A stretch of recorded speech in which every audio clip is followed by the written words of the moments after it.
Before tuod ni abot ang Pasko, ka-decide ko nga mamalit na ko daan sa mga essentials nga stock sa balay tungod kinangahutdan na.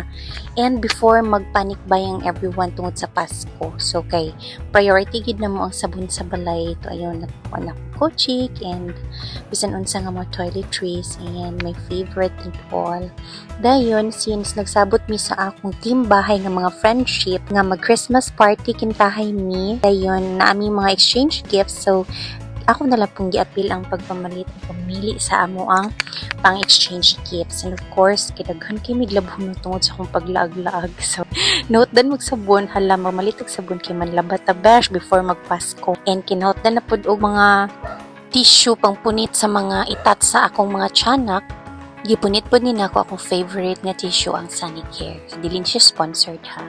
So, ayun, note dan akong ideya kung sa pay paliton kay nakuha naman ako tanan ang mga naa sa lista sa nagunaw na pagkuon sa other essentials nga pwede pa na ako makuot nga pasok pa sa akong budget. So, iyan ako ang mga pang essentials at sa balay, mga food. Of course, ang atong gatas para tibay lakas, lagang Bear Brand, and lagang kape. Of course, ang kape is life kit pa ya.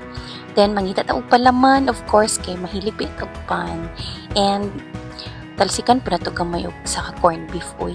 Basta na lang gud ni pangbangil kung mahot na nataog pagkaon sa balay. Ha. And of course, ang favorite na mo, dali ra kay maluto ang hotdog. Hotdog everyday keeps the tiyanak away. And of course, dagan pa siya mga vegetables and everything din. Pero out of budget na ta. So, dili na to Shopee lang. Dili Shopee sa akong listahan. So, na-move forward na ta. Magbayad namin sa cashier.